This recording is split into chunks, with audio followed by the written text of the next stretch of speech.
Our speaker today is a Pittsburgh Shenley graduate, Camerin Camo Nesbit, an emerging artist out of Pittsburgh with more than 40 murals under his belt. Camo is focused on building his portfolio of diversified talents centered on painting, while taking heavy interest in a local movement of collaborating with like-minded individuals who want to push culture through embracing and sharing positive opportunities. Camo grew up dabbling in art but spent most of his time excelling in sports. After a collegiate basketball career that got cut short by injury, he quickly built up a name for himself by producing quality work. Witnessing Camo's unique energy in person will convince you that his growing following is not a fluke. It started with shoes, then canvas, then clothing, then murals. Throw in community projects, collaborations with local creatives, award shows, features in magazines, fashion shows, corporate dabbling, and the everlasting eye-catching outfits, and you will understand why Camo is an intriguing point in his artist career, where his effort has started to catch enough notice, and the quantity of his new pieces that push boundaries have made it almost impossible not to join the buzz. Featured in Source magazine, Camo participated in 2015 SneakerCon in New York and Detroit. For the past 2 years, Camo has been showcased at Art Basel Miami Beach, an international art fair with organized into sectors that showcase contemporary artworks by established and newly emerging artists. Camo is proudly part of Bloom Concepts, the Shop Pittsburgh, Wicked Pittsburgh, and Fame Gallery. Please welcome our speaker today, Mr. Camo. You can take it away. How y'all doing? Y'all got like the whole bio. That's sweet. I actually have to update a couple things on there. It's as what is it, 40 murals. I just did my 135th day before yesterday, so I'm really excited about that. But yeah, today I'm here to talk to y'all about like just different options of professionalism and just trying to show you that there's more ways of being a professional. There's cool ways to be a professional. And, there's ways that you can go about being a professional completely you. So a little bit about myself, like I said, I'm from Homewood. I went to Shenley High School, born and raised in Pittsburgh.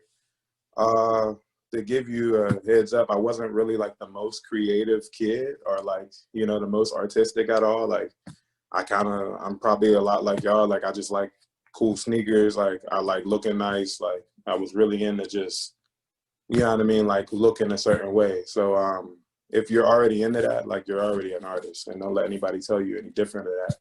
So it started with that. And then, growing up, like my family didn't really have as much, a disposable income to get every shoe that I wanted or, every piece of clothing that I wanted. So I started customizing them myself. And I'll go over my work and we'll see some pictures, and I don't want y'all to get discouraged because of the technicality or the designs of the work. Like there was once upon a time, literally I was y'all age, I was not like technically inclined when it came to art. It's something that I worked on, it's something that I grew. And, I was just fortunate enough to like make it work. So I guess we can go to the next slide.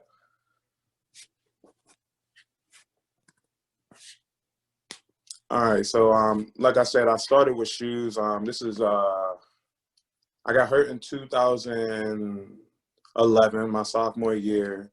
I transferred to Clarion University from Mercyhurst. They didn't clear my scholarship, so I was just, I never played ball again. This was at 19 years old, you know what I mean? I never would have thought that I wasn't going to play,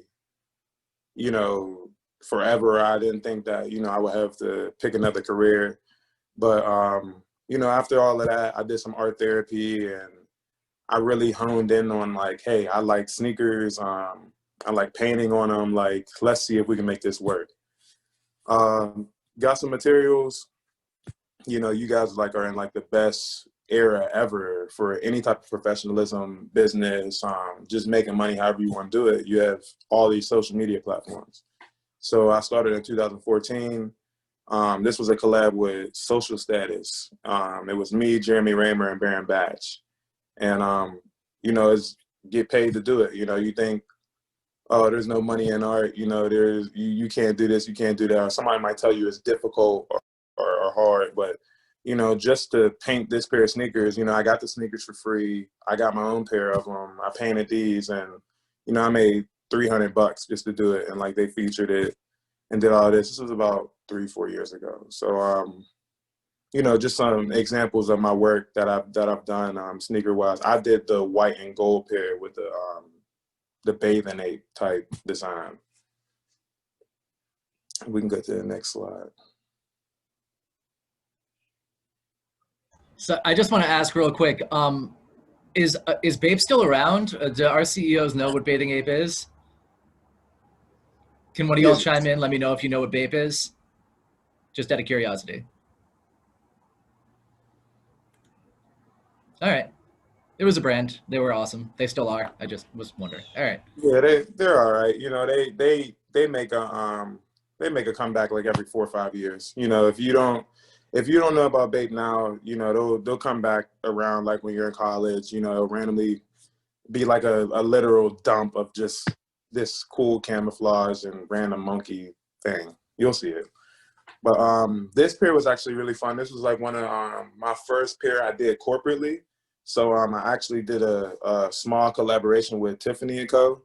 And this was the one located in the Ross Park Mall. But, I basically walked in there, and this is just a process you could do, just a professional period. Like, don't be scared to promote or market yourself, whether you have a card or not. Like, people really hone in on people that are like charismatic and willing to, state who they are, what they do, without, having any type of like arrogance or cockiness. It's more of a confident thing, like, so don't be scared to market, what you do, especially if you love it. So I just walked in Tiffany & Co. I knew, knew pretty much how much their rings and stuff cost, what type of caliber diamonds they have. And I was just like, hey, like, have you guys ever thought of a sneaker? And, they didn't really have like too much of the bases and all the information about sneakers. And like, there wasn't like this big buzz of sneakers now and they're being worth like $40,000. You know what I mean? The market was different. This was around 2015. So, like they purchased a sneaker and asked me, what can I do? They have that gift box blue that they're famous for. And, I did it up, and it just ended up being like showcased on their page. I ended up getting like a lot of like marriage and wedding shoes, being, inquired for due to doing this for Tiffany after they posted it. So, one thing that I could say about like just this part of my career and what I was doing, like it was all about momentum. And like anything that y'all are doing and you want to take it seriously, like you have to be sure that you're honing in and like really taking advantage of the momentum that you have. And in order to do that, you got to keep your focus right. You can't really focus on negativity or focus on what you did wrong or be guilty about things. It's about finding the small things that you've done right, and you add those up, and then you get something greater. It's all about sums. You want bigger sums of what you do. So that's how I've perpetuated to do all of these different things. Like, you could read off my resume and people's like, well, you've done so much. It's like, I just was working off momentum, and then I just happened to pick my head up, and, like I look and I've done, how many pair of sneakers have I done? It's close to 2,200 pair. I think it's like 2,100, like 60 something. But it's a ridiculous amount. I've been doing them since I was 14, so definitely excited to do that. But next slide, please. See what we have. Also, in the chat, Jordan and Michael both said that they do know what Bape is. Apparently, they just did a collab with a basketball player. Yeah, that's correct. Yep. Bape is, they've been around. Like, it's a super international brand. That's from my day. Yeah, like they've been around. Like, they've been around for a little bit. I haven't done anything with Bape, but I have some pretty cool, like, Bape-inspired sneakers. Like, when it came, like, all the custom shoes that you see now that people are replicating and duplicating and all the Louis and all that stuff, like, we were doing that back in, like, 2013, 2014, like, literally making and paving the way for like that to be like the standard of customs, like even down to like the Dragon Ball Z stuff. Like, you know, I've done like all the original Dragon Ball Z shoes, you know what I mean? Like nothing else. Like it was to a point where I got a cease and desist from Dragon Ball Z in 2017. And I thought that was pretty cool. Cause like, I mean, of course they told me to stop selling and painting Dragon Ball Z sneakers, but I'm like, hey, the people at Dragon Ball Z know I'm doing art on shoes, right? But this is just a random pair that I did. It was like during the what the phase where one shoe didn't look like the other one. And there's just like a whole bunch of stuff going on. I was working at Anthony's Locker at the time, like when it first like opened. This is all of the shoe stuff is about 2015. So yeah, just, you know, another cool pair. I did like some donut frosting drip, some fruity pebble bottoms, ear mag back. Like there's a random Batman. I don't even know why I did that Batman. I forgot about him. But I think the customer had asked. But next slide. Oh, this is a good painting. So one of my good homies, Wes Lyons, he used to play for the Steelers. He runs a good program called Pursuit now. He speaks with kids as well. But did this painting for him. This painting looks small. It's actually huge. It's about 7 feet tall, 7 by 6. And this sits in his main room. And actually, me doing this painting, I was able to do like multiple things with the Steelers. And then even before this painting, how I met Wes was I did something for Make-A-Wish. We auctioned off a couple pair of custom Steelers sneakers. So that was pretty cool.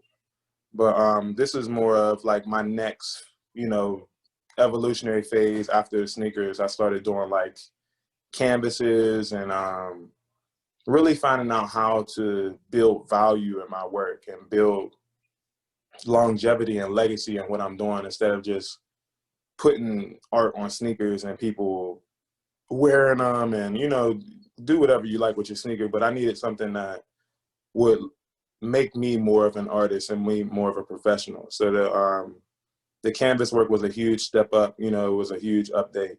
And, you know, I've done all types of canvases for different people. The last thing about the shoes, the thing that like really, I actually had to retire from shoes because the demand got too high. 2 years ago, I did over 250 pair of football cleats just in the city of Pittsburgh alone. And let me actually look at it. I'm gonna save y'all questions for the end, but I'm gonna answer all of them. I got y'all. But for the sneakers, like I ended up having to retire because demand got high. I did like all the youth football cleats, but what really got my name out there, I did a pair of Jordans for Chris Brown in 2016, and his stylist like actually found me on Instagram, and it just, you know, it clicked. His stylist got a pair, and then Chris Brown got a pair. And in 2018, I did a painting for his daughter for her 3rd birthday. So, you know, it's little things like that too that like build you to these levels and these places that you want to go, and, you know, where you want to go, or like what you want to see, or, you know, and these are things that like growing up, you know, when I was your age, I would have never thought that I'd have give anything to Chris Brown. You know what I mean? Like when I was your age, he was like singing Yo, like he was like my age, you know what I mean? Like it wasn't even, it like was kind of far-fetched to see that you can build these connections and you don't have to follow a certain protocol, or, you know, you don't have to, oh, listen to somebody else like, oh, you got to do it this way. Like if you have the drive and you make sure you stay on top of your momentum, you can have it your way always, but be respectable of other people's way, and you'll last longer. Next slide, please. Just before I go to the next slide, I just wanted to say, so Mr. Camo said that he wants to save questions for the end, which is understandable, but do feel free to put your question in the chat so that we can remember them all, okay? Yeah, I've been seeing a couple of them post up, and I don't want to forget about them. So. Oh yeah, no, and I just wanted to make sure that the kids didn't, our CEOs didn't feel like they had to wait to type them in the chat. You can type them in Oh the yeah, chat yeah, as soon as you think of it so that we can remember to ask all of them, all right? yeah. I got y'all. We'll talk it up. Oh, this is one of my favorite pieces right here. So when I did this piece, I did it. So I did a solo show in New York last summer, and it was 3 blocks away from Wall Street. It was sweet. It was like I couldn't believe it. Like it looked like some movie stuff, you know. Like it was hard to believe that you know, a little black boy from Pittsburgh had a show, you know, an opening show um right in Manhattan, you know, lower Manhattan in New York. And right around the corner I did a mural um for a beautification project as well. So like it was just like the best like temperature atmosphere. Like I did it for Pier 17, which is like a super big like production company, and like they throw a lot of shows. So um, the basis behind this piece is the show was called Fly, and all my pieces I based them. They're all, when you break down the acronym is always Fly. It's always FLY. So this one is what did I name? This one is Feeling Like Yourself. I must have to remember this. Fly contained 13 pieces, including 2 installations. An installation is a piece that's not a painting, but it's something that you could place somewhere and it could be shown and viewed, not touched, but it could be moved or installed in a place. So this was called Feeling Like Yourself because I showed all 3 primary colors and I gave them moods. So I gave blue, you know, sadness, red, anger, and yellow, kind of like a content. So one thing about it, this is all the same girl. This is somebody I grew up with. And somebody that I've just seen, you know, grow, and like, you know, just seeing these like personalities, or like this person feel these traits. So like in the way that they take pictures, you know, you could see and feel these emotions. So the red ones with Penny Proud, you know what I mean? Like, and just giving like that angry look. The yellow one is see-through just because I feel when you're sad or upset, you're seen way more. But I feel like when you're okay or like you're chilling, you're kind of like in the back end, or mysterious or mystique, or like not really viewed as boldly as you would be, you know, seeing these other traits. So that's why Tweety and her yellow persona is like kind of like a floating, or you know, vibe. And you know, Eeyore is like the saddest character in the planet. So had to pick Eeyore with the blue, and you know, just show that sad element to it, but just give the piece all the way, like just movement, temperature. The background is different spray paints, and you know, it has texture. Like there's molding clay on it and different marble type things. And I want to say this was the first time where I like expanded my mind past pop culture and like past what others wanted me to do, and like when I really like found my voice and my sight in art. And of course, like the monarch butterfly, I paint those strictly for the reason of like my transformation, migration, and growth in my craft. You know, like I thought I would be one thing, you know, I'm pretty sure caterpillars have no clue they're gonna be butterflies, you know. So you know, I was chilling as a caterpillar. I thought it was cool, and then something happened to me that I thought was drastic. You know, I start cocooning. I'm like, I can't breathe. You know, I can't see. I can't move. And you know, next thing you know, like as I got momentum and progressed and grew in this phase, like I just became something that was so much better than what I thought I was. You know, so and then on top of that, I got to travel and like become even better, and then like instill that seed in others and like help them find their butterfly, you know. So that's why I paint them. That's why they're always around. Every outdoor mural I've ever done in the summer, it doesn't matter what state I'm in, a monarch butterfly will come visit some way, somehow. You know what I mean? I don't know how it happens. It just does. Like I have people that seen it, you know what I mean? It could be out of season, in season. It just happens. So something that always stuck with me. Next slide, please. Oh man, this is actually like a This picture, I put this in because this was, I mean, all of your stuff is beautiful, but I saw this and I was like, oh, yep, that's going in. That's awesome. So this one's super, super, I got chills right now because I was going to throw my second solo exhibition in June before the pandemic. And this was my, you know, like, basically like mixtape cover. You know what I mean? Like this was like my drop. This was like the promotionary picture. And I was super proud of it. My show was called Revolutionary. When this show happened, I had no clue that we would be in the middle of a revolution with the fight for the equality of a Black body right now. And like for me to be doing all the BLM paintings and the murals and like just so much activism work, like instead of painting a show called Revolutionary, my life became the show called Revolutionary. So like I this is like super, super important. Like I haven't dropped any prints of it or anything, but like at the end of the year, like I really want to just, you know, give this picture as much grace as possible. Cause like, I'll it's take almost one. like it's like I premeditated it, but like not as severe as what it is now. But yeah, next slide when we're ready. This is the fun part. So you know, like I said, momentum, people see what you're doing. I started painting on a lot of stuff that like, I don't do graffiti, so I'm not gonna say I was painting on stuff I wasn't supposed to. I was allowed to paint all of these things, but I was painting abnormal and unusual things that you normally wouldn't paint. So 2018, August Wilson Center throws the Jazz Festival and asked me to paint this, you know, 2018 BMW X2. And I'm like, are you crazy? You know what I mean? Like, what are you talking about? And they're just like, yeah, like we're going to wrap one of them, or we'll wrap two of them, but we need one painted. And, you know, I didn't know what to do. Like, you know, it was the first time I painted like an expensive car. You know what I mean? Like I painted like a couple vans, couple beaters, but you know, this was brand new. So they asked me like, hey, can you do something that like involves like the flow of like jazz music, you know, things, you know, something that makes you feel. So I came up with this.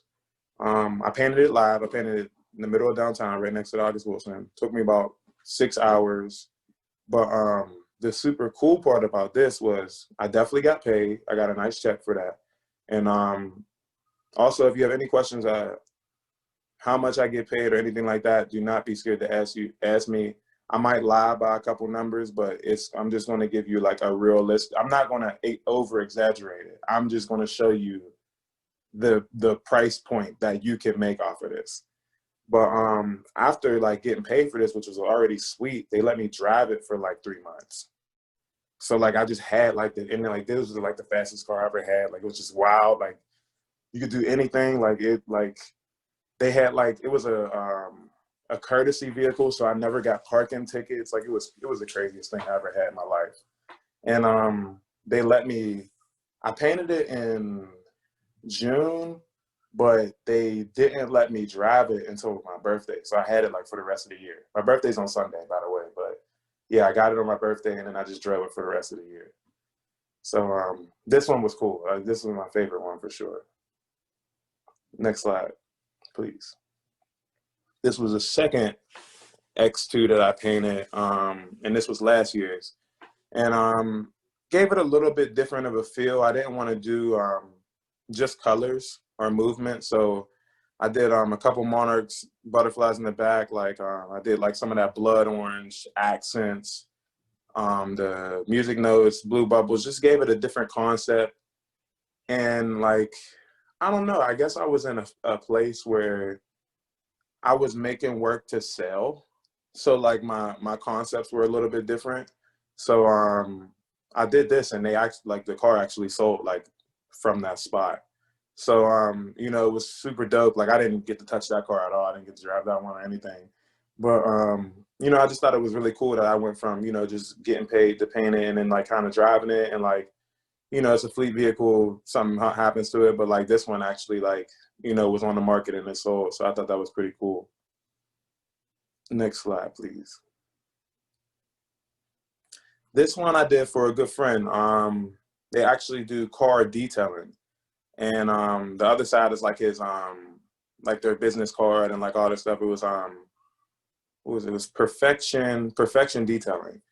So went to Ohio, you know, it's a great excuse to, you know, chill with some friends, like especially friends you might not have seen in a while, like a couple college buddies. So it was really cool that, you know, somebody that I went to college with, you know, played sports with, you know, respected my professionalism and, you know, what my craft is, and, you know, caught me up and asked them to help enhance their craft, you know, and their profession. So yeah, we just did a nice car detailing truck for them. They got a nice little transit sprinter, and I put the woman here because they put every car that they detail like right next to her, and it looks like she's like in awe about the detailing. So that was the concept behind that one. This one was super fun, super random. It's always fun to paint new cars. I don't know why. Like, it's just like, definitely it just feels like you're not supposed to, and you have every right to do so. So it always feels good. Next slide, please. This is one of my more recent murals, and one of the more recent Black Lives Matter I've done. I don't know like where y'all, you know, where y'all live or where y'all reside, but this is in Larmer. This is right on Larmer Ave. So I had did the one, all of the things that happened, you know, over the summer with the Black Lives Matter murals, and, you know, it's starting off with white artists painting them and then reforming them into having Black artists and then getting those artists paid. After doing all of that, I finally got to a point where people were like kind of commissioning me to do something, but I told this specific one, like, this would be the only one I would do because I didn't feel comfortable being commissioned to paint that type of message that, one, isn't mine, and two, that is becoming like a political disservice to uneducated people. So I was like, cool, like I'm gonna try to, you know, jazz it up a little bit, like not try to make it so black and white, just cut, you know what I mean? So I made it fun, put some graffiti letters behind it. Of course, like some of the monarchs are in there.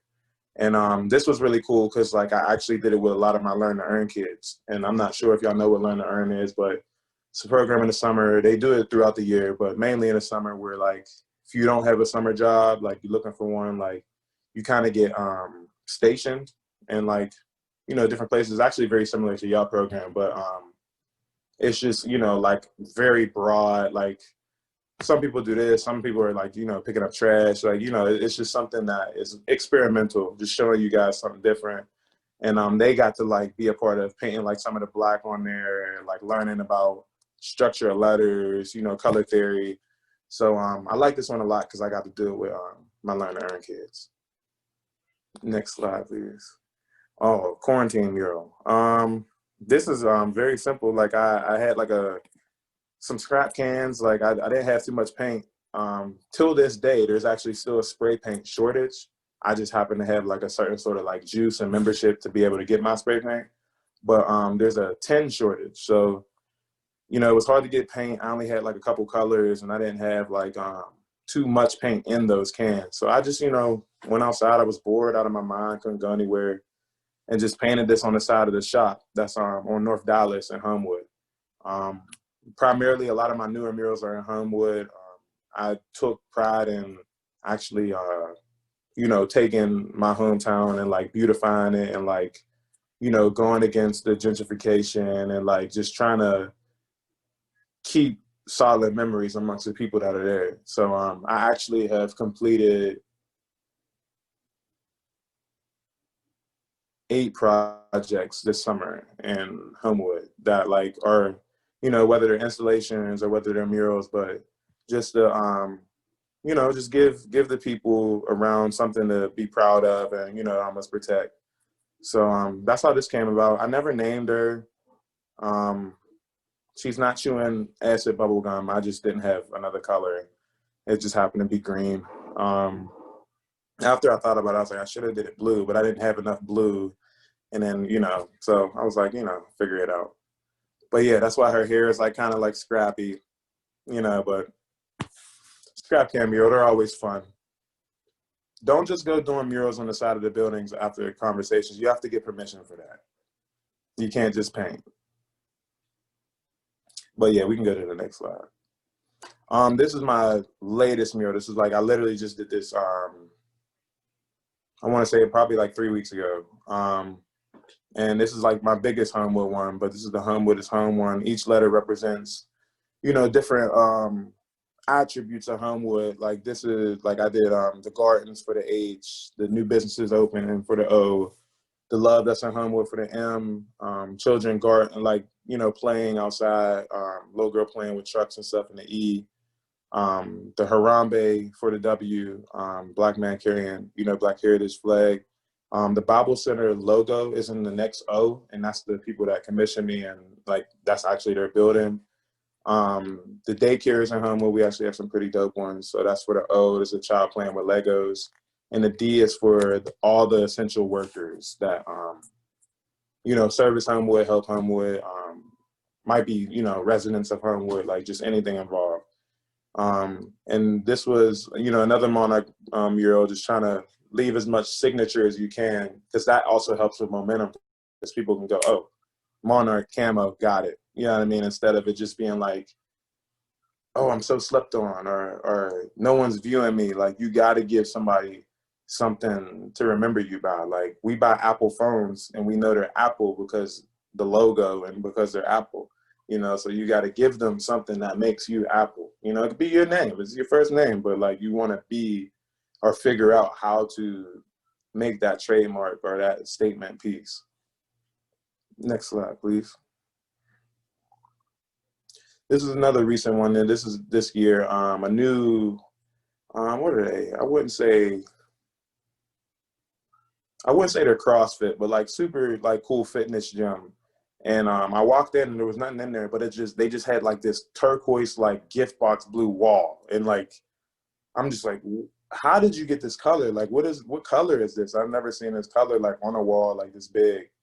And like I just like fell in love with it, and like I just like I have to do like silver. So the place called Metabolic, they have like these things they're called D balls, and like that's like what they pick up. Like they go from like 20 to 100 pounds. So I've been like dealing, well, not even dealing, I've been playing around with like chromes and metals and golds, like as far as my style with painting.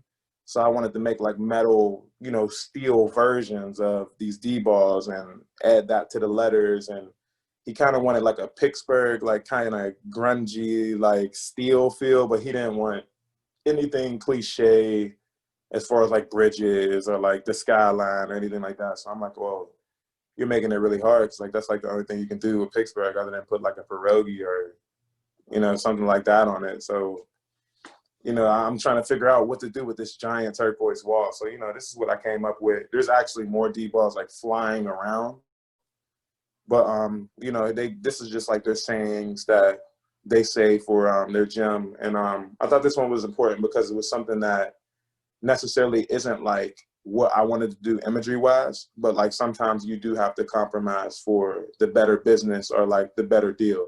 And you know, that makes you a better professional. Don't be that person that, you know, and don't get me wrong, there are going to be times, places, and situations where you must say no because it's against your moral code, or you don't have the time, or you may not feel like it. But don't be the person that has an ego that feels they're too good to do something or feel like that's out of their league, because I can guarantee you everything that I thought I was too good for or had an ego for, but I still did, got me the most money after, or got me the most network after, or, you know what I mean? It's almost like the universe knew I didn't want to do it.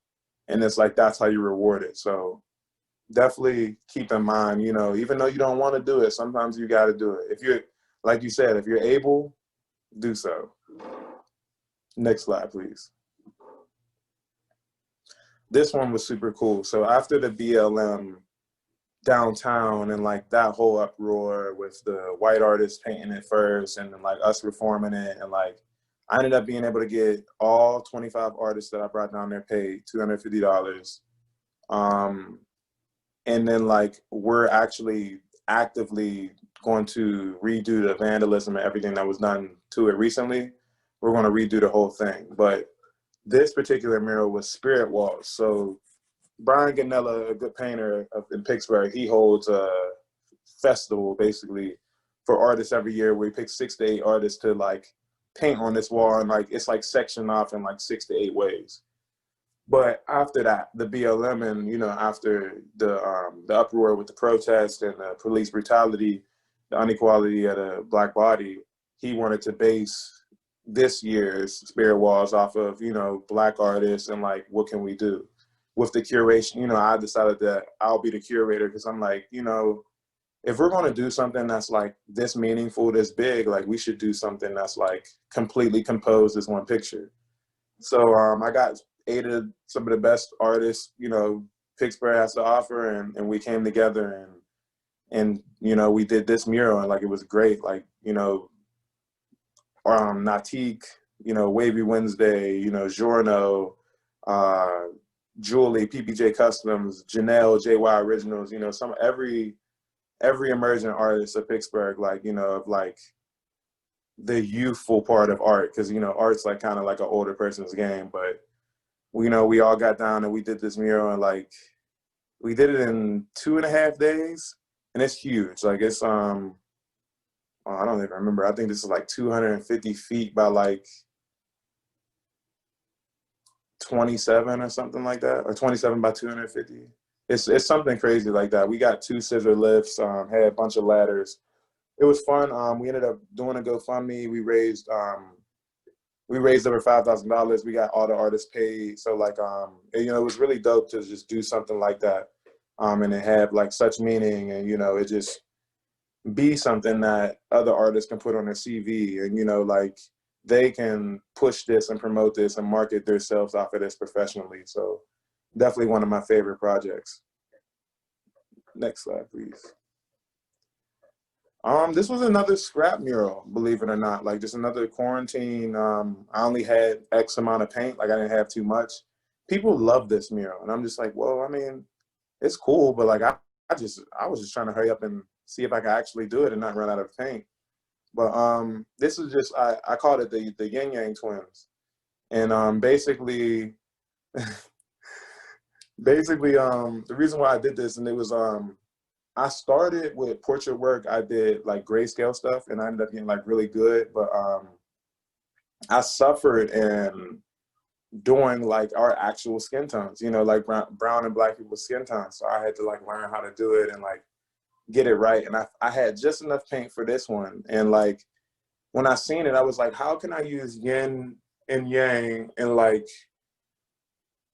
not like culture appropriate, not like disrespect, not, how can I make this something that I'm respectful for this concept, but how can I make this concept like me instead of like stealing or like, what I mean? Like I want to pay homage to it. So I used 2 of my styles.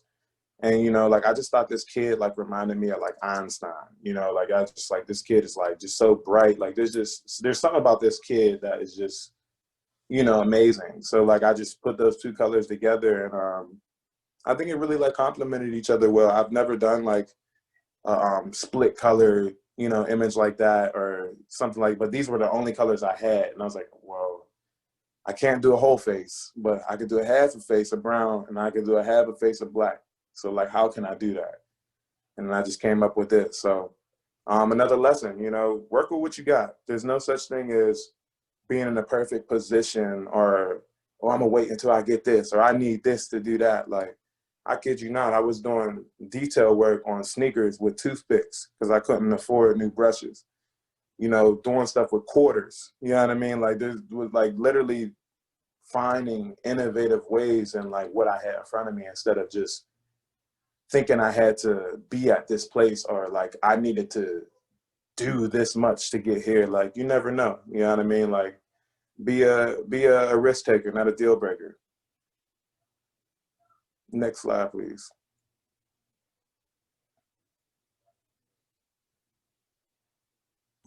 Sorry, that's the last slide. All right, cool.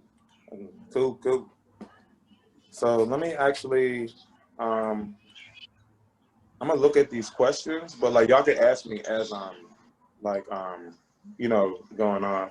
All right, so I see a date. All right, how long did it take you? Okay, so Danielle asked me how long does it take when I'm designing the sneakers. So it honestly depends. When I first started, there was a point in time I was doing like 3 to 4 pair of sneakers a day. So it just really just depends on the design. Like now, I like literally like hate doing it, but like now, it would just take me longer because I'm a little bit better with my work, and I'm a little bit like not even a little bit. I'm a lot more tedious with my work. So probably take about like a week minimum. I normally give like a 6 to 8 week grace period business wise, just so like my client and my customer is not like freaking out about their shoe, and I'm not freaking out about doing it either. So yeah, it could take me about a week, but I normally tell people like 6 to 8 weeks per customer.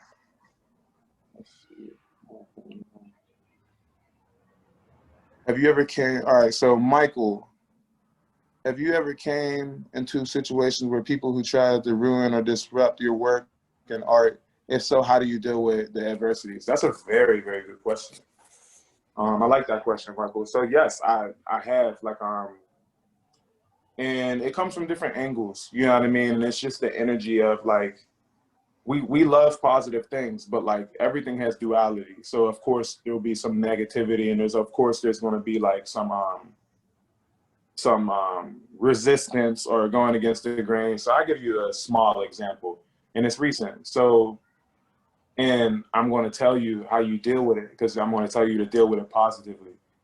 And I'm going to tell you to have your ducks in a row too. So like when these things happen to you, that you're able to deal with them positively. But so the Black Lives Matter mural downtown by the riverfront, right across from PNC. Um, Hilarious story, because it's like racist white people came and took paintball guns and shot up the whole mural. So the mural was up for 3 months. I don't know why they did that, but like, you know, disrupt, tried to ruin, you know, quote unquote ruin. But this is what I'm going to tell you how I dealt with it. Those people that ruined and disrupted me didn't have the knowledge or the education I had, and that's why they did that. But me knowing I had the knowledge and the education I had, and that's why I said have your ducks in a row. My ducks were in a row, so not only did they get me another check by vandalizing that, they paid every artist that I paid before again. And they expedited the process, because the process was actually supposed to happen 2 months ago. But because they did that, they pressed the nuclear button, and now we're about to actually start next week. Speaking of, if y'all are interested, you know what I mean, y'all can hit me up, y'all can come down, be a part of that. I don't mind. You know, like that's what I do it for. But yeah, people try to disrupt and ruin things that I do all the time. Like you know, that's like part of, you know, like my job is to fix and like to make things great. There's somebody's job to like mess my stuff up, whether we know it or not. So yeah, just have your ducks in a row and keep your cool. And like when I say have your ducks in a row, like with your art, with your craft, with your sport, whatever you do, with your talent, like make sure you know how to protect that. And bare minimum, protect it with your mind and love it with your heart. Don't protect it with your heart. That's going to get your feelings hurt. Because you might say something, you might do something, you're going to do something that you didn't really think about. You felt that. So have your ducks in a row with that. You know what I mean? Like, and know who you are and what you do, and be okay with haters. You know what I mean? Like that's what it's for. Like we can't name a hater and not be okay with them. You know what I mean? Like I can't name myself a painter and not be okay with it. Or if somebody calls me a painter, I get upset with it. You know, so it's like a hater's gonna be a hater. You know what I mean? Like they don't say haters gonna hate for no reason. Like young people gonna say that, old people gonna say that. It's for real. You know, like it's just something that happens. Keep your cool, have your ducks in a row, move militantly, but like in an educational manner, not in an aggressive manner. Aggression is an old game. It never worked. That's why everybody that's aggressive dies off. Genghis Khan, look at his ways, gone. An eye for an eye, gone. You can't do that stuff. You know what I mean? So like, keep it positive. You know, you'll be perfectly fine. Trust me. All right. Is it Nicoya? Did I say that right? Nicoye. Nicoye. Nicoye. See, I didn't know if I was gonna say the yay or not. I'm sorry, Nicoye. How are you doing? All right. So let me see. When you're making a custom design, have you ever been in the middle of it and ran out of certain paint? You have the order. Yes, all the time. Yes, all like everything happens to me every mural. Like, you know what I mean? I'm like, I'm gonna get 7 cans of this color, and I always need 9. But like, here's the thing, like, instead of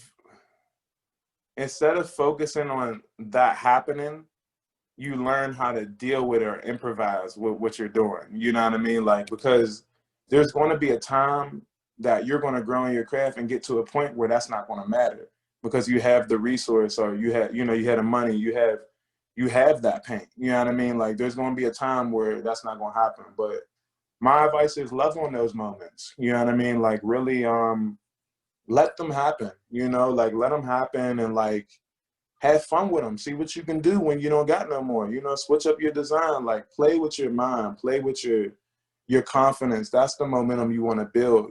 Like, it's hard to do that, you know, in today's world, because everybody wants affirmation from someone else. But it's about affirmation from yourself. That's how you will become whoever you want to be. How you gonna become who you want to be, and you worried about what somebody else think of you? That's what somebody else wants you to be. You know, so like, it's not like, you know, I'm not trying to put it in that category, but when something like that happens to you, that's nothing but a hurdle. It's not an obstacle. People say obstacles, and it's like, obstacles are something that you kind of can't get around, or you gotta have a couple lives to do. No, that's a hurdle. You jump over that thing. You know what I mean? Like, that's nothing. You jump right over it. You know, you figure it out, you make a move, you know, and like, I think the most beautiful part about that is like, you might make the wrong move. And the best thing about making the wrong move, guess what? You ain't never gonna do it again. You gonna only make the right move from there. Whether that be get more of that paint, whether that mean blend another color in, whether that be, hey, just don't use that one no more. You know, it happens. And I just want you to, like, you know, if that's what you're into and that's what you do, love on those moments more than you be critical of yourself and feel guilty of them.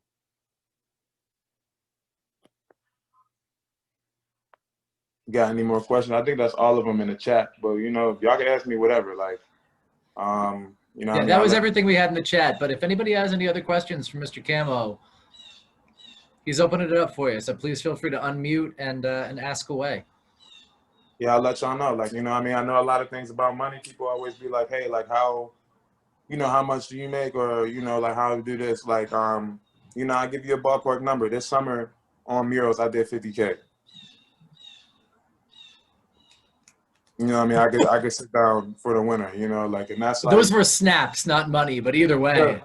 yeah, you know, and it's not something that I would say, because you know, there's taxes and all of that stuff. Like, so, you know, it dwindles down, but it's something like, I got to reap the fruits of my labor this year because of me mastering my momentum. Even when I lose it, I still know how to like build and gain it back. You know what I mean? Like, and always appreciate and love on the fact that, you know, like, you're going to lose some of it. You know, when you play Sonic, you're killing the game, and sometimes you lose all your rings. Like, it just happens, you know, like, but just know what it feels like to have momentum. You'll always be able to do it. So, like, you know, just keep that in mind. Like, that was just like more of an inspiration and more of a, this is how much you make. Like, I've never made that much money in my life. So I'm actually still trying to figure out like what to do, or like how to, I have no clue what to do. But I think was even more importantly, like, I paid out like another about 10 to 15K to like my homies and like good friends, and like, you know, people that just may not ever get a chance to get that one shot that people talk about. You know what I mean? Like, and I want y'all to know that about like life in general. Like, there's no such thing as that one shot that you're looking for. There's no such thing. Like, you're gonna have to first of all, no one's going to give you a shot. Last time I checked, you have to take a shot. No matter how you want to look at it, no matter what you're talking about content-wise, you're going to have to take that shot. You know what I mean? So that's what you want to hone in on. You know what I mean? That's what you want to figure out. Like, look at Michael Jordan. You know how many shots he took? Like, you know how many shots Michael Jordan missed? And that's just basketball. You know what I mean? Like, people see my work and they're like, well, how do you? I'm like, you know how many shots I missed? You know how many air balls I've had? You know how many times I've been blocked? You know what I mean? Fouled and they didn't call it. Like, it happens, you know? And just whatever y'all want to do, you know what I mean? Just make sure that you're honing in on that momentum. And, like, don't get down on yourself. This world is too easy to make it accessible to be down on yourself. Like, don't be a critic. Be a critic of yourself, but don't be your biggest critic. Just don't do that. Any questions from y'all? Mr. Cam, I hope you don't mind. We had a couple of our CEOs looking for your website, so I just dropped it in the chat. Go check them out. Yes, Camo Customs on Instagram too. Facebook is Camo Nesbit. That's Nesbit. Yeah, I got a lot of followers on Instagram and stuff. Like, I tell you now, none of that stuff matters. It doesn't matter until your bank account can match it. And, like, you know, like, once that happens, you know, you be all right. You know what I mean? Like, and those are just different motivation points that I use to try to get there, or like things that inspire me. Like, you know, simple things inspire me. Like, you know, people like y'all CEOs, you know, young kids that look like me, you know, like, it's just like, I remember when I was y'all age. It wasn't that long ago. I'll be 28 on Sunday. You know, I'm not too old. So it's like, it's just cool to see, like, you know, today we're on a Zoom call talking about professionalism of something new. Y'all probably didn't even know that was a profession. You know, like, when I was y'all age and a little younger, like, we were talking to, like, people that work for Google and stuff. And it's like, I don't want to work for Google. Like, you know what I mean? I don't care about that. Like, you know, like, I used to hoop. Like, you know what I mean? I heard a couple of y'all can hoop. You know what I mean? Like, I just know, like, you're going to have a plan. You know what I mean? Like, just know, scratch all of that, because that's what they try to give you. Just know that there is something that you truly love and that you're truly talented at that will truly let you be who you are. And don't forget that. Like, not saying that hoops isn't who you are and what you like and love. I love the game. Like, I'll still dunk on anyone. Windmills, all that. Like, it's like that. But there's something that you do, and there's something that you're talented at, and there's something that loves you back. You know what I mean? Like, and you got that. Mr. Camo, thank you so much for taking the time. Miss Carla already got the happy birthday up for you. She is the queen of the Zoom backgrounds. Thank you so much for being here. We appreciate your time. And I love it. I love it. I love your work. I was stalking you on Facebook, so now you're going to see that School to Career is your friend and Carla Stallworth is your friend. I was looking at, because I went to Westinghouse, so I saw your bulldog, and I'm just loving every little paint stroke. It was beautiful. Yeah, so, we're actually about to go in and do the whole school. Like, that's like the next. Wow. Yeah, like, that's what we're working Lucky on now. them. Absolutely. That's incredible. And I love that you're giving back to the Homewood community. I mean, I'm from Lincoln, Lemington. I went to Westinghouse, but I'm truly, you know, living for the hill. So I love that you're able to share your gift with our kids, our CEOs. So that's impressive, all that you do. And I also love that your butterfly has Jesus in it. So that was beautiful. I definitely, I've just been stalking you this whole time. And I want to say for myself too, when you do that, if you end up doing prints of that Revolution piece, you let me know. I will buy one. That was awesome. Yeah, I think I'm gonna do it. I think I'm gonna do like New Year's Eve only. I think I'll keep an eye out, because I told you I was a history teacher for a couple of years, so that was wait till the show. The show now. So I'll give y'all like a little, you know, no one knows this, but like, I still have the Revolutionary show.